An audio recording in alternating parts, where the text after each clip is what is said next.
I've always loved great upholstery and think a great sofa is one of the most important pieces of furniture in your home. Today on the Manspace.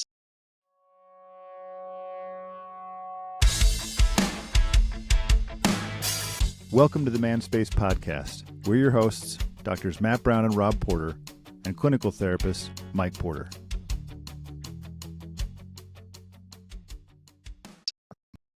Where is that from? Welcome, Spacemen. That was just some quote I found.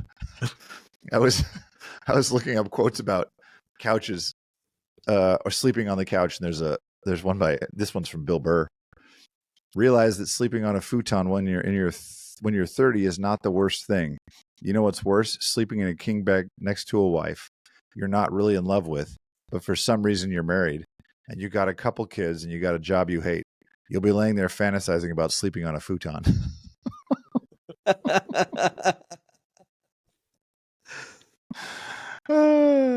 What a ray of sunshine that guy is. I feel like I want to fill everybody on this. Right before we started recording this, Matt and Mike and I were going down a rabbit hole of the voyage of the Mimi. Which off its name I did not remember. I don't think I remembered the music. The name for sure I remembered. I don't think I could have told you, even remember what it was.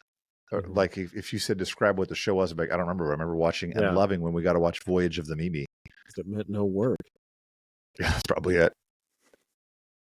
What a deep show that was, I guess. I don't know. Isn't it weird how, like, in elementary school, if you watched anything that had a commercial, it was instantly, like, 10 times funnier than at home? Just because everybody's sitting there awkward, like, we all watch this on our own at home, but here we are together watching this toothpaste commercial. And we're like, it's like everybody just erupts in laughter for some reason. It's like this is my opportunity to make a joke. Something this freaking cracked me up at Disneyland. On maybe I told you guys. I didn't tell you guys this. I don't know. You guys don't remember. We didn't even remember to post this episode. Freaking crap. Wait a minute. What's this wee crap? Okay. Well, okay, fine. If we're going to talk about it, then yes, Rob always edits and posts all the episodes. Everybody must know. So, what's this wee crap? Bob? Get back to doing your job. So, you guys have not been to Disneyland, right? Since they put in the new Star Wars stuff. No. So, one of the rides, which I'm sure you guys know, now I can't remember the Rise of the Resistance. Yeah. Mm-hmm. It's kind of an immersive ride. So you go in, and as soon as you go into this first room, like the people who are shuttling you from this place to this place, they all act like either they're part of the Resistance or part of the Empire. And so at some point you're on a Resistance ship, it gets captured by the Empire, and then you're on one of the big, I'm trying to blank on it now, the big evil Empire giant, come on guys, nothing? Starships. Okay, I don't think Destroyers, maybe. Anyway, one of the big giant ones. You're on there and you walk out, and they have all these they have 4 rows of stormtroopers, and the employees or they're all yelling at you like, get off the ship, move faster, and then it's different every time because depending on who you're interacting with. Like one lady, my sister started being at the first time we walked down there. I should say this: we're walking down the hallway and they assign you to your ship that you're going to have to go on. And I was like, hey, this is just like the trash compactor. And so I was like, are we going to get like trash compacted? Are we getting stuck in the trash compactor? I was making jokes about that. And my son, I guess, thought it was funny. We went on it like 3 more times. Every single time he was like waiting for his moment to be like, oh, put me in the trash compactor. The last time it was like there was this straight across from us was this row of cute teenage girls. They were probably actually more my older son's age, but my younger son, he could not stop making the jokes. It's trash compactor. It was freaking awesome. Oh, I loved it so much. It's like when you there's some show where it's like somebody does this where it's like they tell a joke and everybody loves it, and so they keep trying to repeat the joke. The funny thing was, when I told the joke the first time, it wasn't even funny. So it was like, let's just move on. I'm a dad. I got to make jokes like that. All right. But at some point, Marianne was making some jokes to the Empire lady who's being all saucy with us, and at some point as she's walking away, Marianne goes, "Marry me," and the lady just goes, "Gross." I was like, "Oh, jeez, that was harsh." Gross. It's a really fun ride. It's not like, it's only fun because it's immersive. It's not like it's not roller coastery. It feels kind of like you're in the movie. It's supposed to feel like that. Like, that's cool. It was fun. Anyway, that's all. I just thought it was funny listening to Spencer make the joke over and over. And every time I was like, there it is. It wasn't funny the first time. I apologize. I'll let you believe it was, apparently. He's just trying out his sea legs. So, dude, what percentage are you at sitting here in my office? Shh. Is it still low? No, I'm at 99. No. Yeah. So clearly it's my internet. What are you at? 99. Yeah, the other one took like another hour to upload. Crazy. Apparently I just have, my internet keeps dropping too at my office. Like completely. Who else is? Maybe you should go knock doors. Maybe there's some guy in there running like 15 devices. Well, there's an IT guy down the hall. Mm-hmm. But I think he has his own little booster that I think is for his own internet. Like, but even then I was like, aren't you just boosting off of my internet? Mm-hmm. I don't know. I just need to get them to sign up for Google Fiber, which still is so funny. It looks like a dude running a little lemonade stand they'll just put out these tables and they're just sitting on the corner of the street. Trying to sell it? It's already... No, they're not selling it. Oh. They're just testing stuff, but it looks like they're selling stuff, like just sitting in a lemonade stand, some 50-year-old guy trying to figure out if he can get people to buy his lemonade. Yeah, whatever. Okay. We could talk about the freeze. I was just thinking to myself, I wish everyone had listened to Mike saying that when my hands and feet get cold, that means it's time to go to sleep. It's like, put my hand in a cup of warm water, I'm going to pee my pants. Like, cold in relation to the rest of your body? Yeah. Like, are you toasty warm in your core? So you mean to say... kind of. Like, I will say, like, sitting next with the temperatures, what they've been here the last few days, like, I'm cold long after I get home. Like, it takes a while for my body to kind of come back up to temp. Like, your office is cold? Yeah. Like, my office isn't bad, but the window, like, my chair is right next to a window. Mm-hmm. And it's super drafty. Mm-hmm. And so, like, yeah, my hands will always be, like, I'm constantly rubbing them. At one day, I, like, muted myself so I could, like, trying to heat my hands up. Dude. The problem is, like, when they get cold, I'll do things like this, right, where I'll kind of, like, bundle myself up, and I'll inevitably, like, my legs are, like, on the table in front of me crossed, and it's just like they're just the perfect temperature for me to fall asleep. And I'm just like, oh, I just want to take a nap. I don't think I've ever felt any connection between the temperature of my hands and feet and falling asleep. It's been within the last, I don't know, year or two, but it, like, there are nights where I will wake up and my feet, like, I'm a little bit warm, like I'll wake up and use the bathroom or something, and I'll get back in bed and my feet are a little bit warm, and I can't seem to fall asleep. And so as soon as I pop my feet out and the fan blows on them for a few minutes, like, I'm out. And I just started connecting, like, oh, as long as my hands and my feet aren't too hot, I will sleep fine. And so... Dude, don't you feel like... I was telling Matt this, and I actually just wrote a Substack, I haven't published it yet, about my meth mouth problem that I have now, apparently. Well, this is going to tie into this. You kind of, as the last year or so, I'm thinking, I feel like there's all these things that happen now in my body that I'm like, this did not used to happen. Mm-hmm. Yeah. Like the other day, my crown fell off. Now, the whole reason I have a crown, I think, is I had an over-eager dentist who's like, I can make a bunch of money off you here. So I have a crown of a tooth that I'm pretty sure, because the oral surgeon was like, looks healthy to me, man. I'm not pulling that tooth. I think it was a healthy tooth because she's like, well, you can pull it. But just like it was too decayed to put a no filling? Or? No, there was pain in it. And I said, she's like, you might have maybe like hairline fracture. There might be a hairline fracture that we can't see. Okay. So we can just ground it down to a nub and put a crown on it. And I was like, what? It's like saying my arm hurts and saying, let's ground it down to a nub and put a crown on it.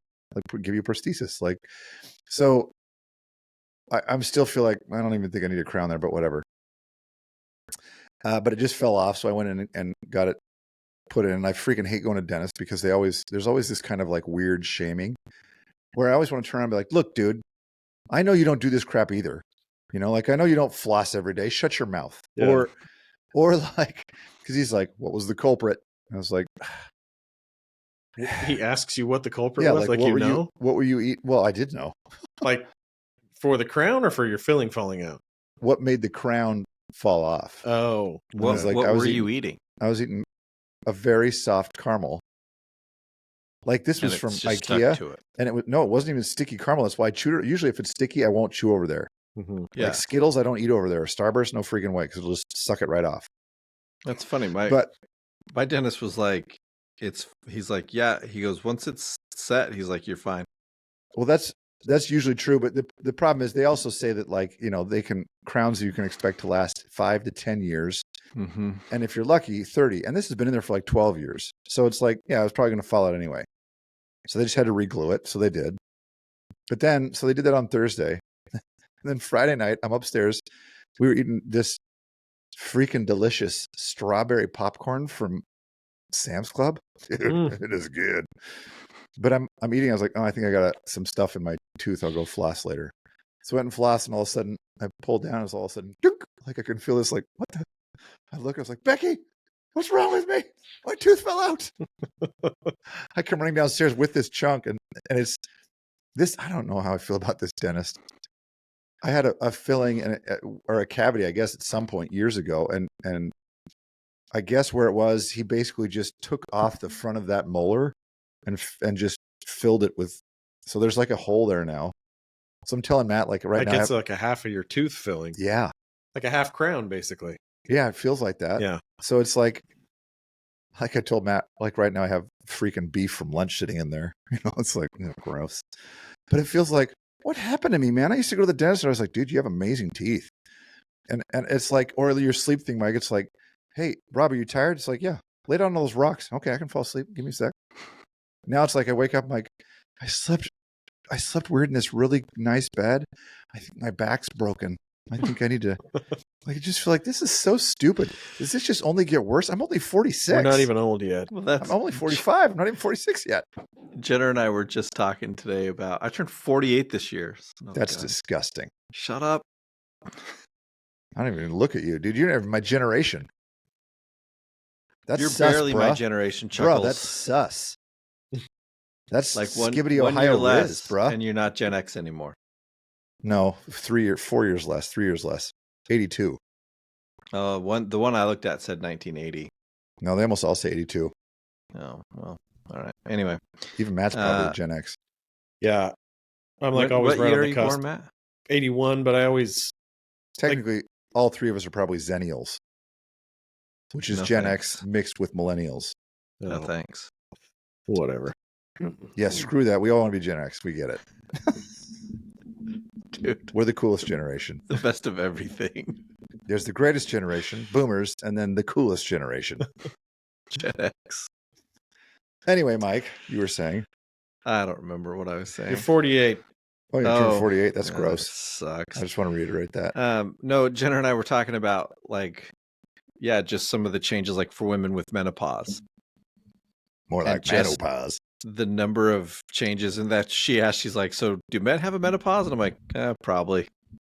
We call it meth mouth. Rob's coined it meth mouth. Our teeth fall out.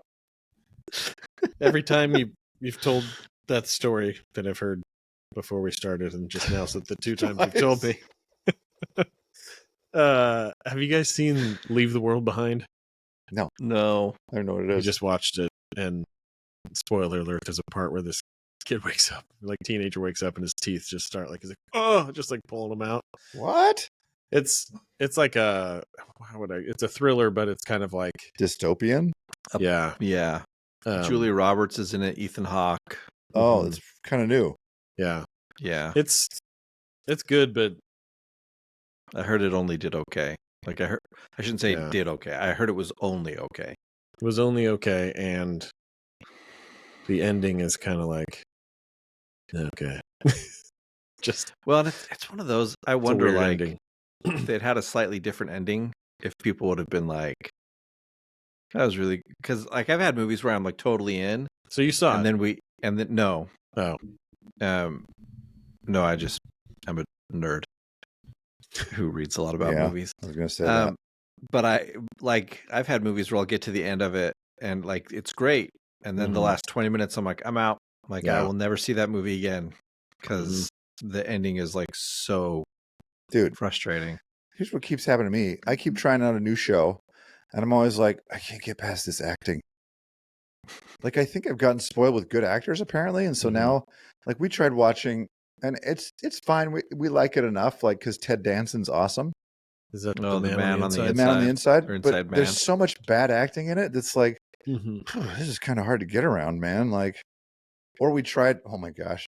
We tried watching All the Light You Cannot See or something like that. All the Light We Cannot See. Isn't that a book? It was a book. Yeah. And now it's a miniseries. The acting is horrifying. The lead girl who won awards for her acting, her best breakthrough performance. She's a blind woman who's constantly looking straight at the person who's talking to her.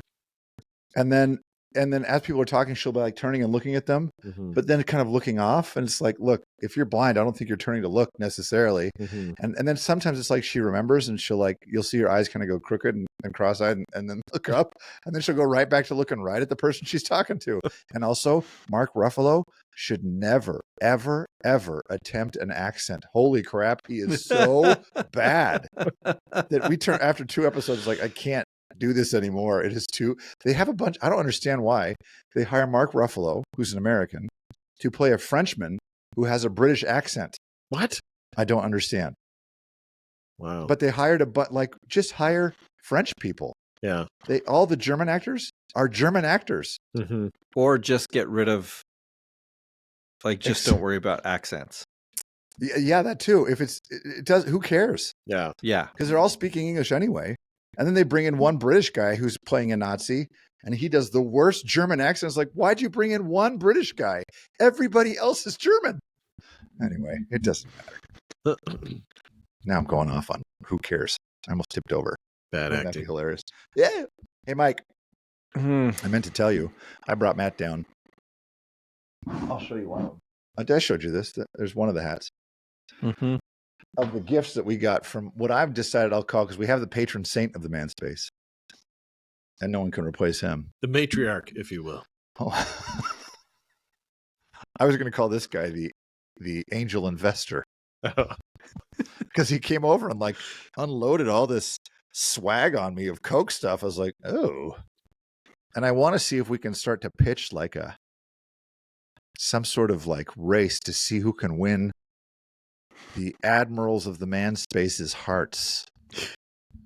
So, Spacemen, find a way to get us gifts. We can be bought. I'll give you a new nickname if you give me crap. We have the patron saint and the angel investor. Just think of what you could be. Who knows? You could be the silent partner. The chief gift officer. I could go on for days. I should start making a list of things we would like to receive as gifts. We have to give them an address of where to send this stuff. Just put us on your Amazon list. We'll make a Manspace Amazon page like a gift registry, and you can just buy us stuff. I'm running low on peanut butter. Put it on the Manspace registry. We're not getting paid for this, people. This is just the goodness of our hearts.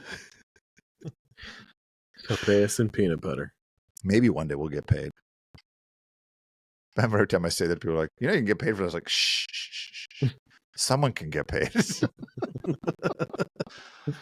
I always think, how do I become the Kelsey brothers, who have the advantage of being the Kelsey brothers, plus one of them's dating Taylor Swift, but they interviewed Bill Murray.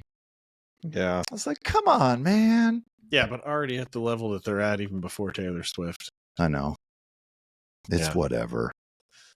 Like, I really think that year, like them being in the Super Bowl, mm-hmm. and then Together. that first season, and then that first season after Jason retired and would just show up at Travis's games and just apparently be very like Jason.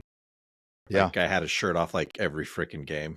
Yep. Never wanted to be in the box, always wanted to be with the fans in the stands. Yep. And so would frequently leave the box to go hang out with the stand people. And I think, I'm pretty sure those two, like that right there, I'm like, oh, that's why I would have watched them. I'd have been like, I want to see their dynamic together. Mm-hmm. But yeah. All right. We can record. Yeah, we move have back for to like 32 cold minutes. hands and cold feet. And we can talk about, is it okay for you to sleep in separate beds? That's true. It's all about sleeping. Yeah. If you have cold hands and cold feet. As a side note, are you guys, like, I don't know about you guys. because I've gotten so used to sleeping in the same bed as my wife, that now anytime I sleep in a bed alone, I can try to sleep in the middle. It doesn't work very well usually. Yeah. And I end up moving over to the side. I guess if I'm laying on it, to the right side of the bed. If you're staring at it, it would be the left side of the bed. That's always my side. You sleep on the left side? Yeah, if you're looking at the bed, I'm If on you're the left standing side. at the if you're left watching foot me of the sleep bed. like a creeper, I'm on the left side. That's me too. Me too. Like, that's your spot. Yeah, no matter where we No go, matter what. hotels, everything, I'm always on that side. Dude, is that true for all men? Respond, spacemen. Yeah, I'm curious. Do you sleep on the right side or the left side? If you're standing and creepily watching at a the foot couple of the sleep, bed? are you at the left or the right? I'm trying to think. It's funny because in hotels and whenever we go stay in Airbnbs, it always works out that for some reason the left side is the one that has the nightstand. Yeah. She's always like, why do you always get it? That's really weird. I wonder if that is just more the norm. Yeah, I don't know. I've talked to some couples where like, you have a side? I'm like, how do you not, you monster? Yeah, how would you not if you have a nightstand or do you just decide every night? Or you just get, maybe, because I think there's some people who, at least, I'm like, there's no way you cuddle all night. But that could be a good way to neutralize arguments about your side of, like, what's on the floor on your side of the bed, because if there is no side, it's just... That's true. Although people do this in my office all the time. They come in and sit down. And it's like, that's my seat. Yeah. So of course they do it in their beds. Yeah.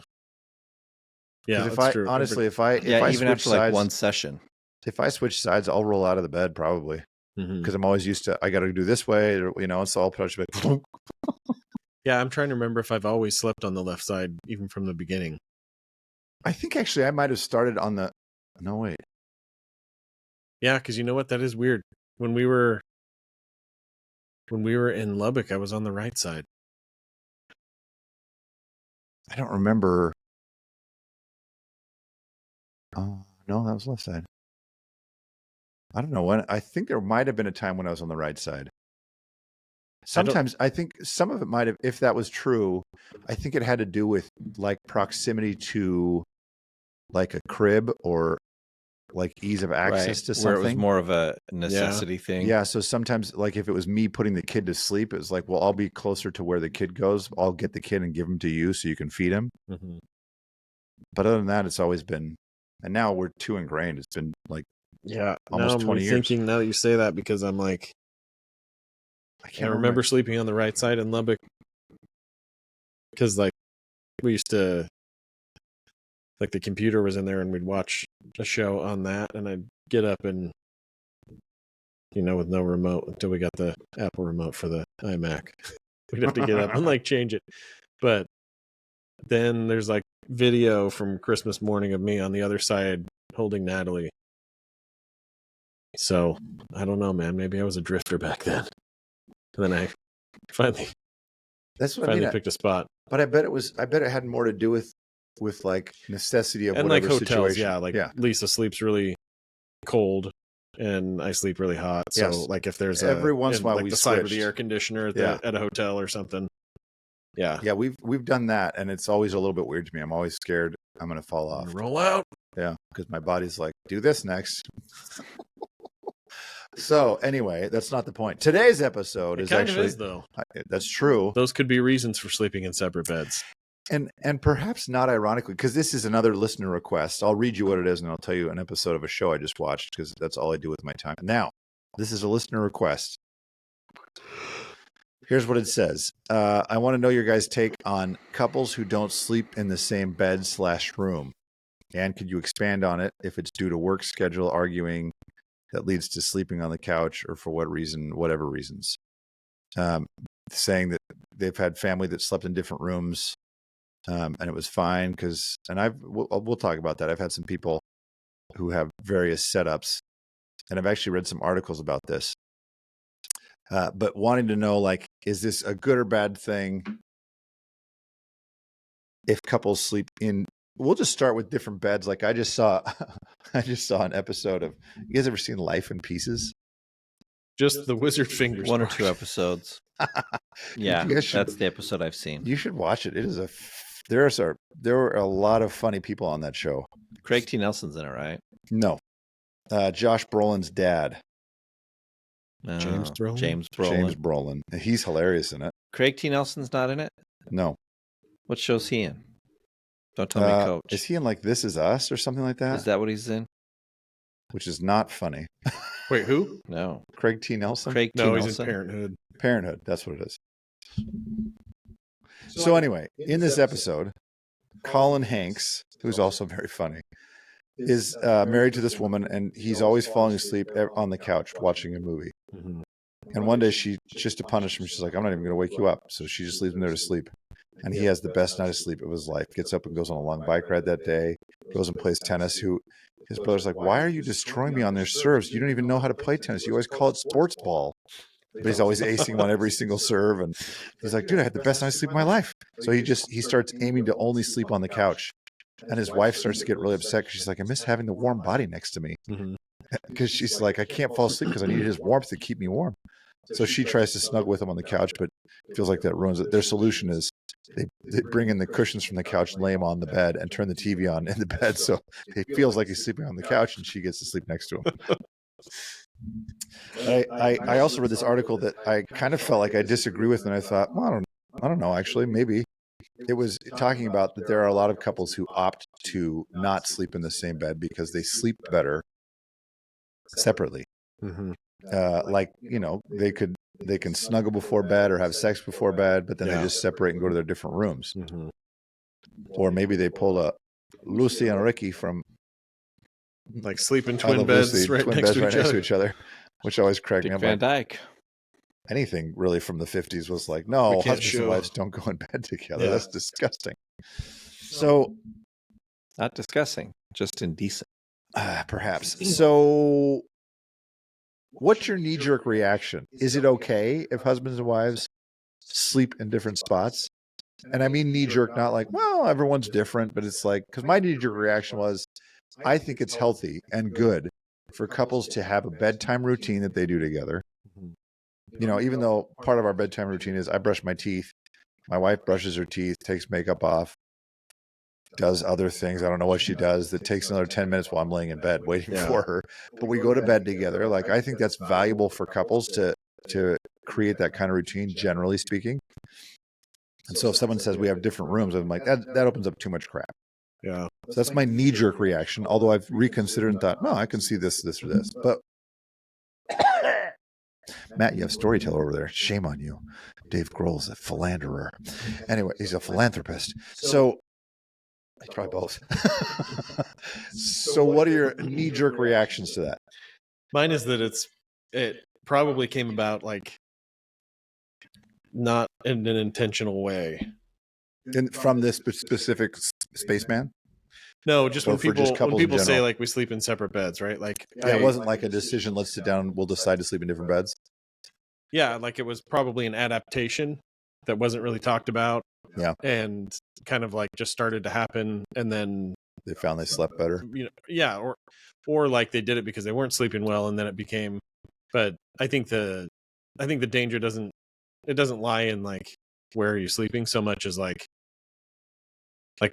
what was lost, because something will be lost, right? I mean, even if something's gained, and like how much was this actually talked about and thought about, and or does it now feel like something that we just kind of do now, and it's awkward to talk about, even if I feel like it's not working, I think we just generally like slide into things more than we actually consciously decide and like are deliberate about it. Because I think you're right that it could be a really good thing, and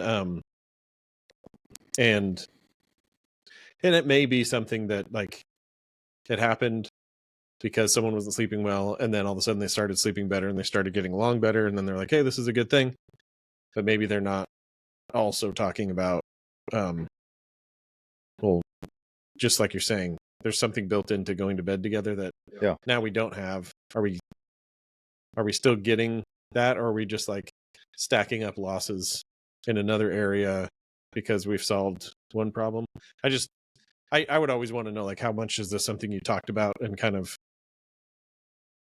explored the whole impact of it versus just we just had to do it and then we just kind of dealt with it individually. Like, well, I guess I'll just have to accept that blank, right? Yeah. I think there are couples that do it really for very different reasons, very intentionally, but they're probably talking about it more because of that, I would think. Right. Yeah. Mikey?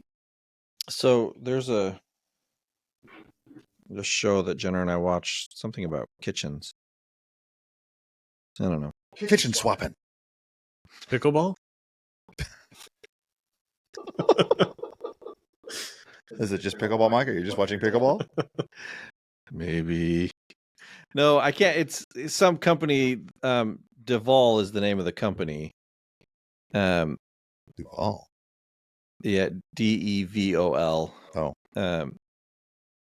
But he she designs and he builds it, and like beautiful kitchens. Like I freaking love Chip and stuff they do. But they live in separate houses. They got married late, like, whatever, and they just decided to kind of maintain their separate houses.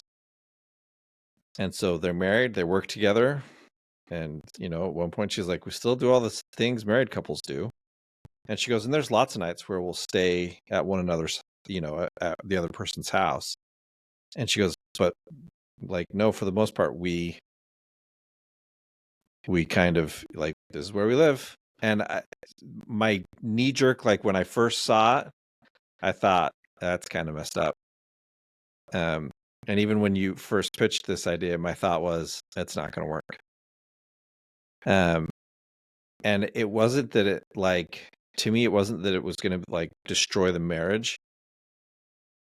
But my thought is like, it's almost like, all right, well, you just set the timer. Let's see how long before you're roommates. Which is something that even couples that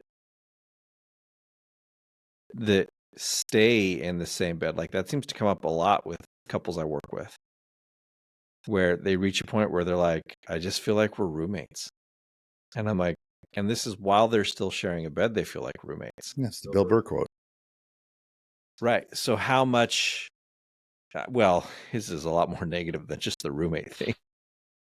Yeah. Or it feels more negative than the roommate thing. But I think, yeah, how much more and how much faster is that going to hit if you're in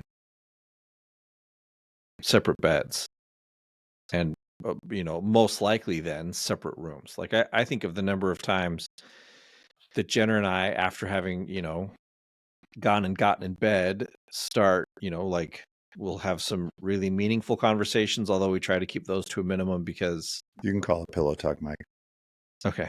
Because once I'm in bed, I'm like, what? Were you saying something? So she just needs to keep your hands and feet really hot. Right? And then I'm so uncomfortable I can't focus for the life of me. Or we'll just start, we'll sit and laugh at dumb stuff. Or same thing in the morning. Like, you know, there's lots of mornings where we'll just kind of be laying in bed and we'll end up talking for an hour just about all kinds of different things, sometimes meaningful, sometimes not. And I think the minute we're in different bedrooms, that's gone. Like, those things don't happen anymore. And so, like, upon like further, like, you know, as we've pondered it, I thought, same thing. I could see some things, I guess, where I think, yeah, okay.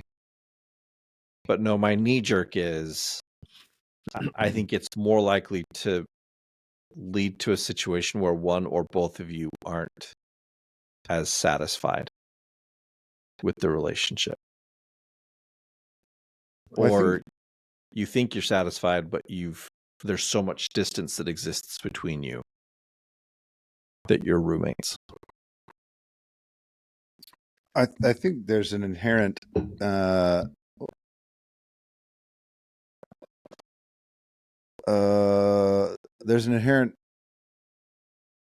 can't think of the word I'm looking for. There's something telling about the fact that this question was asked. I was going to say, is it asked because, like, I've had couples before. I'm trying to think of a situation where, let's say, like with this, they've both talked about it. They both feel like this is something that would be either really good because it introduces like that separateness and it'll spice up our sex life, or I think this will really help us sleep better, and then, you know, our communication will go better as a result or whatever. But they're kind of like, but isn't that wrong? So let's ask a therapist. And we both feel like it's okay, but if you say it's okay, then we feel better. Then there's the other where it's like, I feel like this is wrong and it isn't working, and it's, you know, and I need confirmation that my feelings are accurate on this. And I guess either way, it's a confirmation seeking question. That's what, to me, I read this because I think there are for sure times, like if you ask me, my wife and I always go to bed. It's very rare we don't go to bed at the same time. Very rare. But even when we do, we are not a snuggle at night before we go to sleep couple. And we totally are. And then what happens is halfway through not halfway, probably a couple hours into the night, my left arm is completely dead. Right. And I have to like shimmy out, and the process of me rolling over yanks the fitted sheet over just enough that it pops off on her side every night. But it's like, but we both say like one of our favorite times of the day is just like laying there together, right? And so we wouldn't change it, but there's all these negative that probably affect both of our sleep. Well, but to me, like it works for you guys. For me and Becky, because like I can fall back asleep fine. Becky has a much harder time. Yeah. And so if we're snuggling, she's much less likely to fall asleep. And for her, it's like, I got to go to sleep, man. And so I also feel like generally speaking, side note on like menopause and menopause, right? Yeah. Like, I think generally speaking, you'd probably find many more women saying, particularly like as I age, like I cannot sleep. So maybe that's where, maybe that's where part of this comes from, is one person saying, I really can't sleep. If you're in the bed with me and rolling around and snoring, and the other person's saying like, well, I want to spend time with you at the end of the night. And it's like just separate, mixed agendas. Yeah. Like, and it's not to say that, like, because sometimes Becky and I will decide, hey, let's snuggle. Yeah. And we do for 10, 15 minutes, and then we'll roll over and go to sleep. When we go to sleep, we both have a tendency, she'll just lay on her back, I think, a lot of times now. I always roll onto my right side. So it's like I'm turning it away from her. As far as I know, I'm alone in a bed anyway. So in that context, like, but we're both totally fine with it. If we weren't, I would go to her and say, hey, I want to snuggle more at night. And she'd be like, cool. But she'd probably say, I can only do it for like 10 or 15 minutes. And then like, I'll tap you and tell you like, hey, go roll over because I can't sleep. Yeah. Which is fine. In this context, and that's what I think is funny sometimes about the messages we get from Spacemen, is usually it's like, even just asking, it's not like, sometimes I guess it could be maybe what you're saying, and maybe you didn't say it this way, but it's like, I need you to validate that I'm right. But often I think it's like saying, hey, here's this thing that's going on that I don't like, but I don't feel like I can speak up about it. So is this good or bad? Yeah. It's like, and in some cases, it could be one of the reasons that Becky and I go to sleep at the same time is because if we don't, the other one's going to wake the other person up. And so it's like, let's just go by the same time. Yeah. And there are situations where it's like, well, I have to work. And so I come home late, so I don't want to wake you up. And it's like, yeah, there's ways around that too. If it's not working for you, if it's working for you, fine. Who cares? It does not matter. Like when this guy's saying that, I think it said my grandparents used to do this too, or, yeah, because one was the light sleeper. I think, sure, if they're both cool with that, fine. Yeah. Whatever it is that you're both. The question is, are they both cool with it? Because sometimes it's like, no, they're not both cool with it. Like if I were saying, hey, I want to be a snuggler, but Becky doesn't like it, then it'd be like, okay, can we talk about this? Yeah. Otherwise, it's just like, well, she doesn't like it, so I don't get the thing that I want. It's like, oh, well, that kind of sucks. Now it works out that I'm like, I can do it for a little while, but then my arm falls asleep and then I don't, yeah. And I start to feel really hot, like, because I generate a lot of heat. She's always freezing, and sometimes her snuggling is like, "Can I jam my toes somewhere in some part of your body?" I'm like, okay. Ouch, dude, that sounds. but like, I love it when Jenner has cold feet. I'm like, yes, please. Just put your cold feet on my feet. So I'm kind of thinking what you guys, it sounds like we're thinking too. As soon as I read this, I thought, well, this isn't really a question about whether or not it's okay to sleep separately. It is okay to sleep separately if everyone's cool with it. This sounds like you're not cool with it. So you should be able to go to your spouse and say, hey, is he saying he's not cool with it, or is he saying my grandparents did it and it was fine? Is he maybe more saying, well, hey, let me read it. Again, I mean, Rob, come on. Oh, that dinged right in my ear. Well, now I don't know where it is. Well, while you're looking for it, yeah, you talk while I look. We've like, I think we've probably all worked with couples that have like an open relationship or whatever. And I remember working with one particular couple who did, and like I was honest with them. I'm like, guys, I don't think this works. Like I don't think it's in the best interest of your relationship and the marriage. And I said, having said that, like just so you know where I'm coming from, I know. But I'm like, but if this is like, if you two decide this is the relationship you want to have, then cool. I will try to help you make it as functional as you want it to be. Right. And so I think, yeah, if the couple is, like you said, if they're on board with it, if they're both cool about it, like to me, one of the reasons why I tell couples that the open thing doesn't work to me is the jealousy factor that comes into play. And so I think there are things that in situations like this, they're not thinking about long term.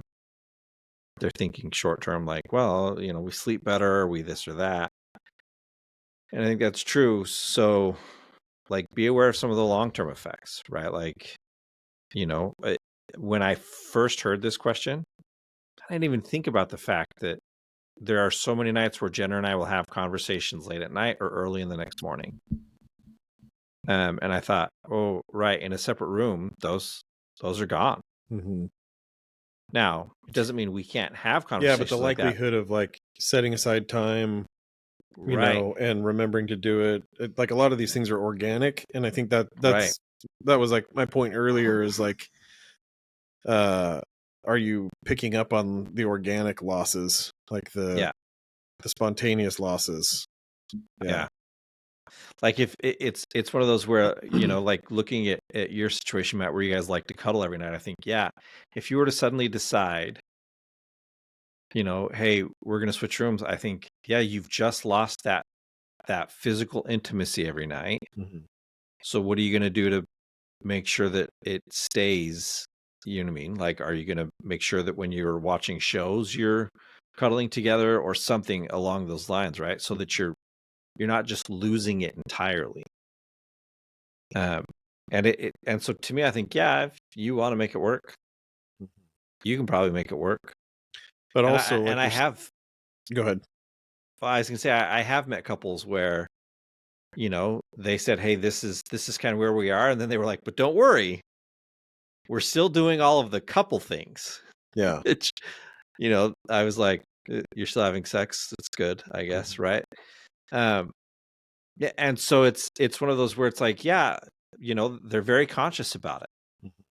And I think, okay, cool.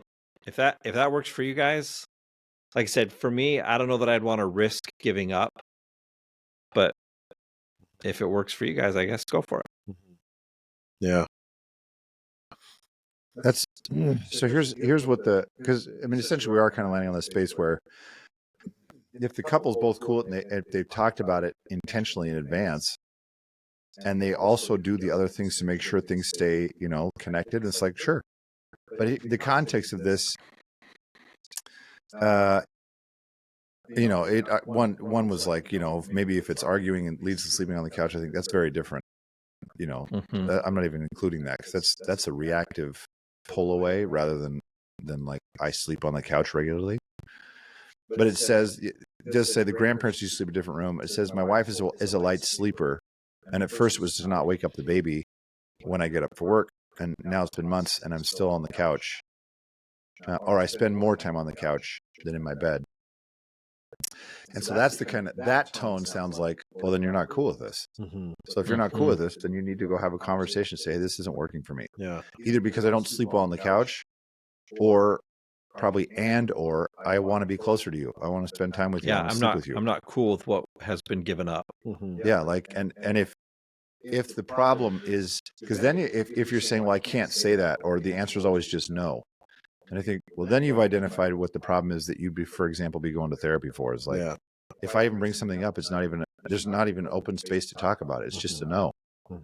Then the problem isn't, are you sleeping on the couch? The problem is, why can't you bring stuff up? Yeah. And how come you have no say in the whole dynamic or whatever it is? So I do think it's interesting as a side note, just how often some of the stuff comes through. It's like, well, that's not really what we're talking about, is it? Right. And I think like almost all the time it is that, right? Where, like, if something goes missing, how likely am I to recognize it and bring it up? So you're highlighting that dynamic where if I bring it up, my partner won't talk to me about it. Yeah. Another is I don't bring it up because I don't bring things up. Right. Which if I'm disappointed in something, I swallow it. Right. Right. Which comes from somewhere too. Yeah. If I bring this up, it won't go well. So I'm not going to bring it up. Which may or may not be true though, right? Like I think in some cases, not going well just highlights that a different issue, right? Which is it's not going well because one partner is not flexible enough and the other person doesn't speak up effectively for themselves. Right. And now you've got one more area of your life that is like that, right? I do think though there is something, maybe this is just like the couple that feels really stuck, where we're really trying to make ends meet. We don't really have the ability to like change jobs. I see this a lot here because of shift work, because of the plants. Like,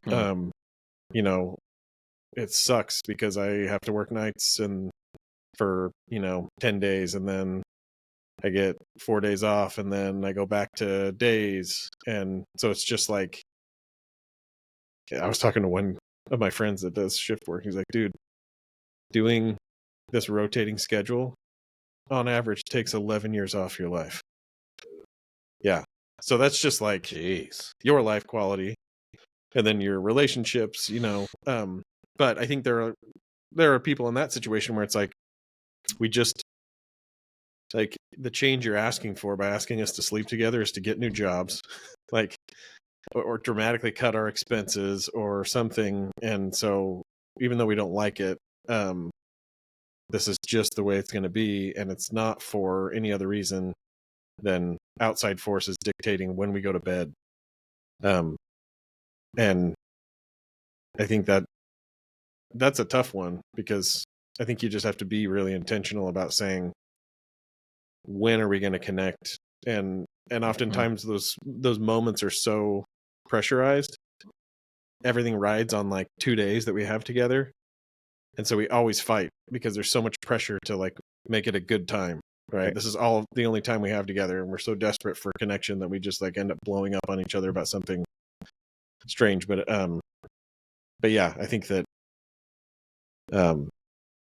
just that feeling of being in separate rooms and separate schedules, because that's all we can do.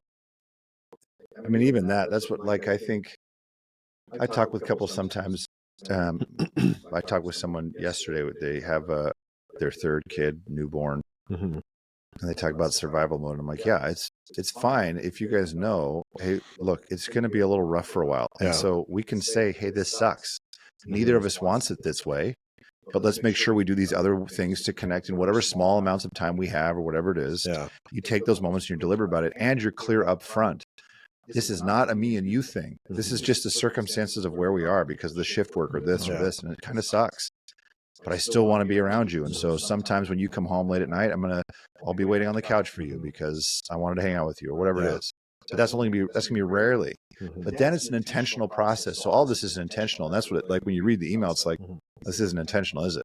This sounds like something you don't really want, but you don't know how you can bring it up. Yeah. So I'm appealing to the Manspace to give me some support to bring this up and say I'm not okay with it. So maybe that's what we're saying to this guy. And I think another scenario, right, is like same dynamic, but one where maybe one partner's really not wanting sex and the other partner really is. And so I'm just avoiding time with you in that space, but I'm telling you it's because I don't sleep well or something, instead of just putting it out on the table. Like, look, we are like miles apart when it comes to sex. And I don't want to talk to you about it, maybe, if I'm the low desire partner, because I don't really want to move from where I'm at or explore that. And the other partner feeling like so desperate to make it happen that he's not, I put a dude in there, right? But like, he's not talking about it. He's just like trying to like go ninja like and wait for the opportunity and then just like spring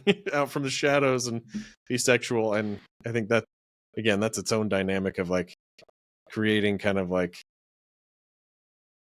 the erotic connection in your relationship that is way off.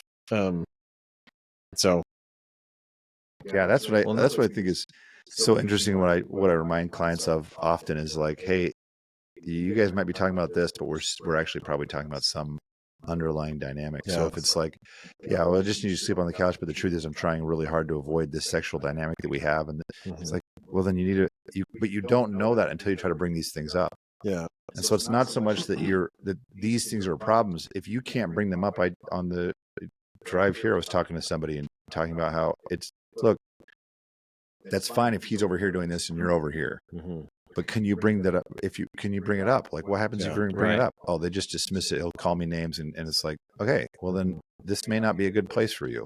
Because this is a whole different dynamic. That it's not about marriage, but it's like you have to consider that. Like if you can bring this stuff up, then and if for example in this context, if it's like, I know it's hard because when you come in late at night after work, and I am, like, because I'm such a light sleeper, once I'm up. And then I'm going to be a jerk to you all day. So then it's like, okay, well, can we talk about earplugs, or can we talk, or it's like, okay, then we got to get through this next thing until I get a different job. But then, we're on the same page and it's not being punished for something. And the sexual dynamic one is as soon as you start throwing in the sexual part, it's like, well, that's a whole different ballgame too. Like, thanks, Matt. Well, I think like we've talked about this before, right? Separation as a tool for repairing your relationship is not often a good approach. Right. Like if a couple comes to me and says, hey, we're thinking about separating, I'll tell them no. Or I'll tell them I don't think it's a good idea. But if they're going to do it anyway, right, then it's like, all right, well, if you're going to do this, again, be specific about it. Like, know exactly why you're separating, know how long you're going to separate for. And that's kind of, to me, what we're talking about here is like, look, if you're going to do this, know why you're doing it. Right. And again, like with a lot of these conversations that could come up, Like, one, they will get easier the more you have them. Two, easier is a relative term. Like, not easy, easier. Right, easier. Yeah, or your tolerance builds for it. Yeah. Right, which again is going to make it seem easier. Yeah. It's still going to be a conversation that is potentially uncomfortable. It's still going to be a conversation where you might have to look at your spouse's face and see hurt. And so if you're avoiding the conversation because you don't want to see that, it's not, you're just stuck. You're not going to get where you need to go, right? And so, like, I think when you talked about, like, you know, if your spouse is shutting you down every time you try to bring it up, like, to me, I think, sure, if this has never been brought up before, these are generally pretty sensitive topics, right? Where our vulnerability is so raw that it's like, no, like it's just going to hurt. Like, you're going to say something and I'm going to immediately feel like I'm not good enough, or I haven't done it right, or something. So why on earth am I going to want to go into that situation? So I'm probably going to just shut you down before you even start. And so I can think of lots of, you know, reasons why the shutdown kind of thing happens, but it is just one of those, you've got to get to a place. And if you can't get to that place on your own, then you seek help, but you got to be able to get to a place where you can talk about it. So it looks like we just solved another mystery. On Voyage of the Mimi. Man, I wish we could use that for our theme song this week. As a side note, before I sign us off, I did think to myself, I quoted, you know, Mike, when you said emotions are vulnerable and raw, and I said raw. My kids are always, I quote my kids now who quote all sorts of vines. Like, kids don't quote movies anymore. They quote like reels and which it's whatever. It's their I'm sure parents were like, why do you guys talk in movie language? You know, like, but it's funny to me. It occurred to me that once my kids are out of the house, whatever light understanding I have of current pop culture is like gonzo. Yeah. Like I was doing one of those, you know, one of those New York Times puzzles this morning. It's the Strands one where you just find hidden words, and it was outdated slang or something like that. And the word was radical. I was like, I say that all the time. But I thought, oh, once they're gone, that's it. I really am like, see ya, guy. We're putting you on the Voyage of the Mimi. Off to whatever Valhalla. Whatever. So anyway, man, Spaceman. Like I said, we've solved another mystery. Turns out you should probably have a conversation about it. And then we're going to get more better about our posting on time, because last week's was not posted on time. Was our fault. Thanks to No, not last week's. Oh, this last week. 2 weeks before that. Last week. Mike and I sat down to record, and we just ended up not. Yeah, that one I sat down to edit, and I was like, there's nothing to edit here. And then this last week, since this one will be posted when they're hearing this next week, you get to that. What didn't post today, that was my fault. Yeah. And as Mike said, he's calling me out for There's no we. Not doing my job. So come back next time when we do our jobs. If you're taking responsibility, I mean, was it thrust upon me? So come back next time and join us on the Manspace. Take me to bed or lose me forever.